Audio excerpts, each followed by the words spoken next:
j'avais dit, moi j'aime les chips. Le vendredi, c'est comme mon cheat food. J'ai des chips.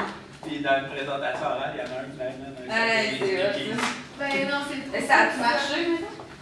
Non. Il est fait de ce type. L'année prochaine, C'est vraiment bon. allez, on va dire que je vais dire que j'aime les chips. Ouais, c'est ça. On peut peut-être tout analyser dans la même.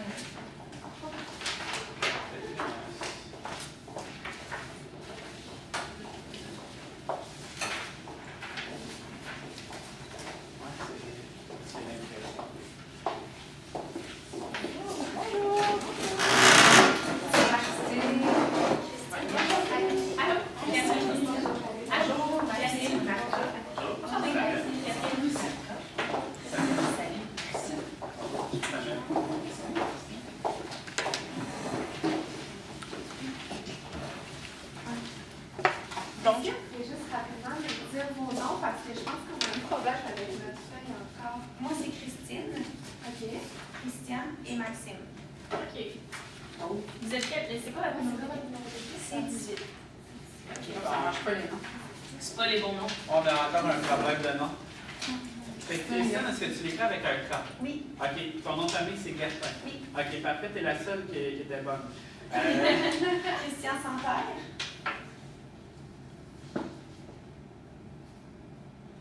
Et Maxime Gauthier.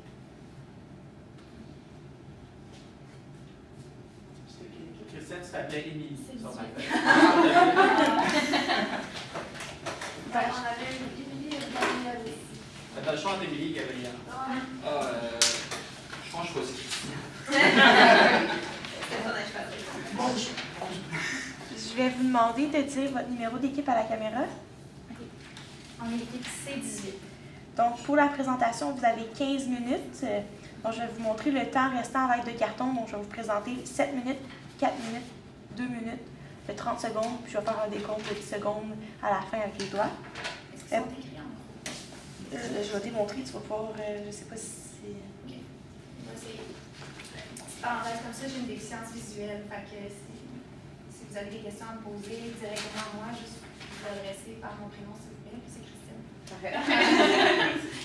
Donc, ensuite, la présentation va avoir une période de questions de 5 minutes.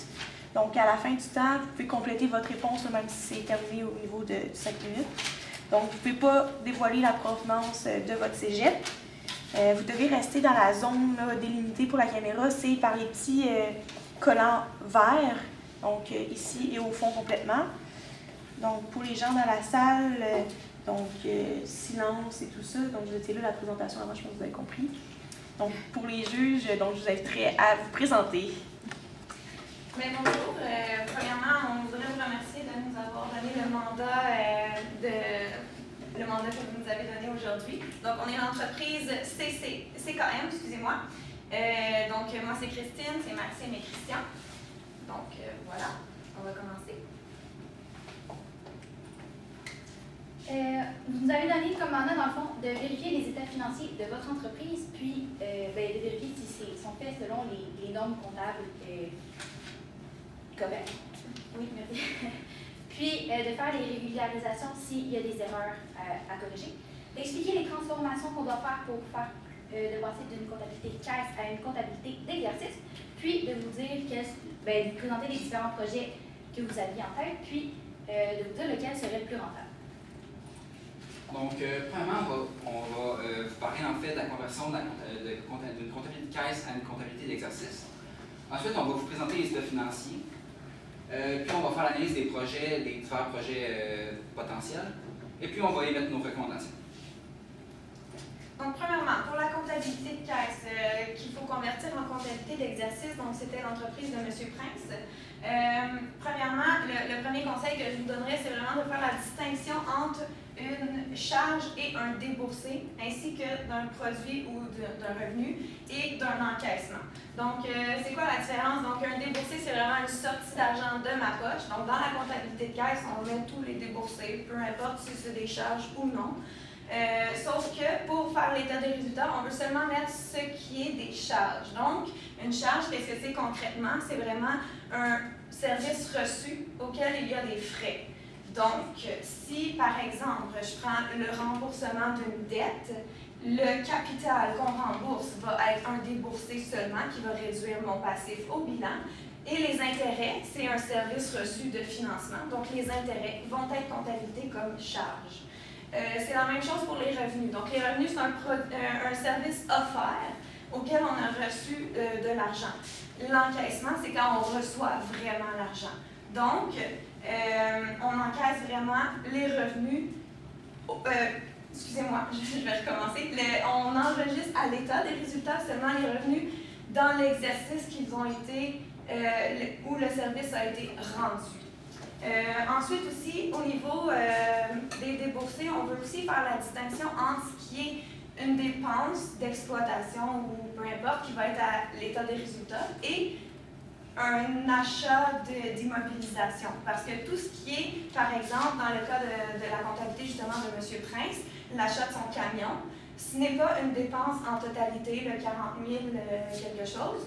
Donc, on lui suggère, on lui dit qu'il faut qu'il comptabilise cet achat au bilan dans les actifs, le 40 000, mais il va prendre en dépense la partie utilisée dans l'exercice. Donc ça, c'est appelé les amortissements. Donc, il répartit le coût de l'achat sur le temps qu'on pense l'utiliser et ça nous donne notre amortissement, dépendamment s'il y a une valeur résiduelle ou non. Voilà. Ensuite aussi, il y a les retraits parce qu'on a vu que M. Prince avait retiré l'argent de son entreprise. Ça ne figure pas à l'état des résultats. Il faut, dans le fond, faire un état des capitaux propres. Donc, on fait le capital au début, plus le bénéfice ou moins la perte. On fait plus les apports s'il y en a. Dans ce cas-ci, il n'y en avait pas. Moins les retraits. Donc, les retraits arriveraient là pour réduire son capital qui va se retrouver au bilan. Donc, voilà. Je crois que j'ai fait le tour. Voilà. Eh bien, dans le fond, on a déterminé que la bâtisse et le terrain étaient à l'entreprise. On a décidé de les remettre à Mme Kate, puisque c'était un héritage. Donc, et elle n'a pas à payer de sa poche toutes les dépenses pour le terrain et le bâtiment. Donc, l'électricité, le chauffage, les permis. Comme on a conclu que l'entreprise exploitait le 2/3 de la bâtisse, on a fait un calcul, puis on est arrivé à ces sommes. On a débité ces charges-là, comme c'est Mme Kate qui les avait déjà payées, puis on a crédité son compte de capital. Pour lui remettre l'argent. Oui. Puis j'aimerais ajouter aussi, pour compléter, que à ce moment-là, vu que le bâtiment appartient à Mme Kate, vous allez voir dans l'autre écriture qu'on le retire des immobilisations, mais l'entreprise, en fond, peut payer un loyer pour l'utilisation de sa portion du bâtiment. Donc, à ce moment-là, on pourra ajouter une dépense, mais puisqu'on n'avait pas les données du loyer, on ne l'a pas mis actuellement, mais Mme Kate, excusez-moi, pourrait ajouter un montant de charge pour le loyer pour réduire son bénéfice d'exploitation de son entreprise. Dans le fond, pour retirer le bâtiment et le terrain de l'entreprise, on a fait, dans le fond, une écriture inverse, comme si on allait apporter, dans le fond, l'écriture inverse de tout ce qui avait été fait par rapport au bâtiment et au terrain. Donc, on a débité le compte de capital, puis l'amortissement cumulé, et on a crédité le compte du bâtiment, le terrain et l'amortissement du bâtiment. Donc, pour débuter, nous avons l'état des résultats pour l'exercice se terminant le 30 juin 2019, comme vous avez demandé. On a apporté quelques modifications. Premièrement, au niveau des revenus, ça menait à un montant de 107 000. Le coût des ventes, nous n'avons pas apporté de modification, mais nous voulons vous informer qu'il serait en fait très pertinent de mettre une note au financier. Exactement, merci. Pour préciser, grâce au postulat grâce au principe de la bonne information, il serait utile d'avoir ces informations-là. Ce qui nous amènerait à une marge brute de 81 224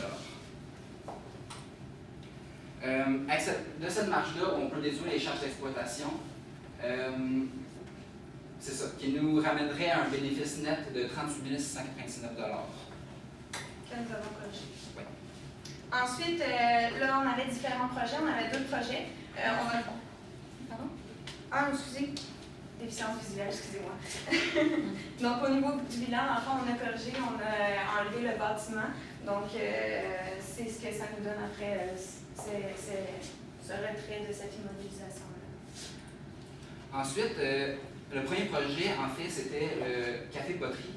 En fait, ça serait avec la cousine de Kate, de fusionner l'entreprise de poterie avec son salon de thé. Donc, nous avons calculé que si nous combinons les 2 revenus que ça rapporterait à l'entreprise, il y aurait des revenus totaux de 187 000 $. Si on pourrait déduire les coûts des ventes, en fait, qu'on appliquerait sur ces revenus-là, ça nous ferait une marge initiale brute de 93 000 $. Ensuite, les charges d'exploitation réunies ensemble, ça nous ferait un bénéfice net de 39 000 $ pour ce projet d'investissement-là. Donc, pour le salon de thé canin, on a procédé à la même chose. On a recalculé les revenus selon les informations qu'on avait de M. Prince, qui nous amène à une marge bénéficiaire brute de 112 000 $. Puis, on a aussi mis les dépenses, rajouté aussi les dépenses reliées à cette entreprise-là, ce nouveau projet-là, qui nous donne un bénéfice, un résultat net de 53 528 $. Donc, nous avons procédé au calcul du pourcentage du bénéfice net, là, du résultat net, pour savoir quel projet pourrait être plus rentable. Puis on a comparé avec le bénéfice obtenu en bout de ligne. Donc, on voit ici que le résultat net en pourcentage des ventes est sensiblement le même pour le salon de thé original ou le salon de thé canin, qui est de 33 %. Il est un petit peu réduit pour le café poterie, mais le bénéfice aussi, il est un petit peu moins élevé que notre salon de thé canin. Donc, ce qui nous amène à arriver à notre recommandation. En fait, nous, on recommanderait d'y aller avec le projet du salon de thé canin, avec l'amoureux de Mme Kate. En fait, on aimerait ajouter qu'on aimerait ça qu'il y ait un bon contrat qui soit appliqué pour qu'on puisse bien délimiter les conditions, dans le fond, que ce soit vraiment bien encadré, bien clair, parce qu'on a vu que M. Prince est très impulsif et on se demande un petit peu s'il a été un peu optimiste dans ses résultats, puis tout ça. Donc, juste, on a un petit doute quant à vraiment la bonne chimie. Si on fait un contrat clair, un bon contrat qui est vraiment très clair, ça peut réduire aussi un peu les conflits, étant donné que c'est quelqu'un de très près de Mme Kate aussi. Puis... aussi, on pourrait faire une étude de marché pour en fait vérifier l'exactitude en fait, des prévisions de Monsieur Prince. Mm-hmm. Donc, ce serait vraiment nos 2 recommandations.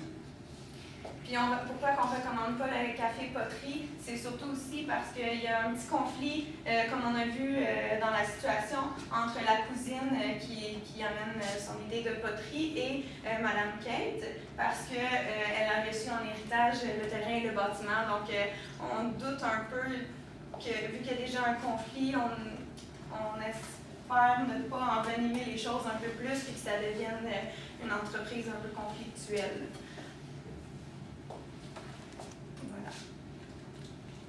Donc, pour conclure, on a répondu à votre mandat qui était de vous donner des conseils quant à la conversion d'une comptabilité de caisse pour la comptabilité de M. Prince.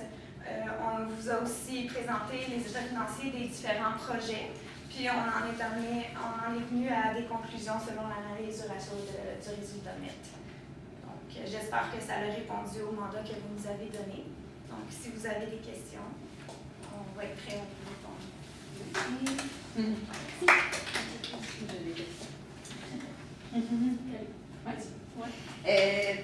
Dans le fond, là, vous me conseillez d'aller de l'avant dans un projet, de prendre un risque financier, mais aussi un risque relationnel, pour une fusion, dans le fond, qui va me donner le même résultat en pourcentage. Donc. Le même résultat en pourcentage des ventes, mais le bénéfice il est plus optimisé. Vous faites plus de ventes, Ouais. vous avez plus, vous avez un même pourcentage, mais le bénéfice est supérieur. Ouais, mais mes coûts sont. C'est dans le sens que, tu sais, moi, même si mes montants sont supérieurs, mon pourcentage est quand même le même. Donc, pourquoi je prendrais ce risque-là de fusionner alors que ça me donne presque rien au bout du compte, sinon juste, dans le fond, plus de risques? Ben, Est-ce qu'il y aurait d'autres ratios qui auraient pu, ou d'autres calculs peut-être financiers qui auraient pu... c'est sûr qu'il y a d'autres calculs financiers qui auraient pu être intéressants à évaluer, mais puisque dans le mandat que vous nous avez donné, vous nous avez demandé de faire le bilan actuel en date du 1er juillet 2018 et des états financiers prévisionnels, des états des résultats prévisionnels en date du 30 juin 2019. On ne pouvait pas établir des ratios entre ces deux-là parce qu'ils ne datent pas de la même année. Donc, nous, on y a été vraiment en pourcentage du bénéfice. On a vu que ça augmentait le bénéfice, même si le ratio est sensiblement le même. Ben, en bout de ligne, on a plus de revenus en dollars, plus de résultats de bénéfices en dollars. OK. Même si le résultat est le même. Parfait. Merci. Moi, j'aimerais revenir sur une de vos premières recommandations, dans le fond, qui est faite via l'écriture de régularisation. Vous parlez justement de peut-être sortir la maison de l'entreprise, peu importe. Je ne suis pas sûr de vous suivre à 100% là-dessus, mais je vais parler d'un de mes amis qui s'est incorporé. J'aimerais savoir pourquoi est-ce que vous ne suggérez pas de m'incorporer à ce moment-là si je sors des trucs de mon entreprise ou pas. J'aimerais vous entendre par rapport à ça. Ah, ben c'est parce que puisque maintenant, en ce moment, on est une entreprise individuelle, on a voulu vraiment séparer, puisque le bien, il appartient vraiment à Mme Kate et non à l'entreprise. On a voulu le ressortir, mais c'est sûr qu'il y aurait la possibilité de s'incorporer et que le bien appartienne à l'entreprise maintenant. Et là, voilà, elle pourrait le... Mais tu sais, vu qu'elle habite là, ça serait un revenu de loyer qu'elle pourrait ajouter à son entreprise ou peu importe. Et juste pour poursuivre là-dessus, je ne comprends pas un peu pourquoi je sortirais mon bien de mon entreprise si je l'utilise dans mon entreprise. Parce que nous, on voulait vraiment, selon le principe comptable, de séparer de la séparation des biens de l'entreprise et tout ça. On considérait, parce qu'il n'y a rien qui nous dit que le bien a été transféré à l'entreprise, donc on voulait comme le laisser à Mme Kate. Est-ce que ça répond à votre Oui, question? ça répond. Merci. J'avais une question. Vous me recommandez d'aller avec l'entreprise de thé canin. Par contre, je vais avoir quelques immobilisations à acheter pour être capable de faire fonctionner cette entreprise-là. Ça serait quoi la solution de financement que vous trouveriez idéale pour que je puisse financer justement l'achat de ces équipements-là? Est-ce que vous auriez des recommandations par rapport à comment je pourrais financer mon projet? Peut-être aller voir à la banque s'il y a des taux, des prêts qui seraient intéressants pour votre situation, étant donné votre enquête, puis la fusion, s'il y aurait des prêts, des taux intéressants pour votre projet. Est-ce que vous avez pas d'autres questions? Oui. Merci. Est-ce que vous avez d'autres questions? Non, c'est bon. Non, merci.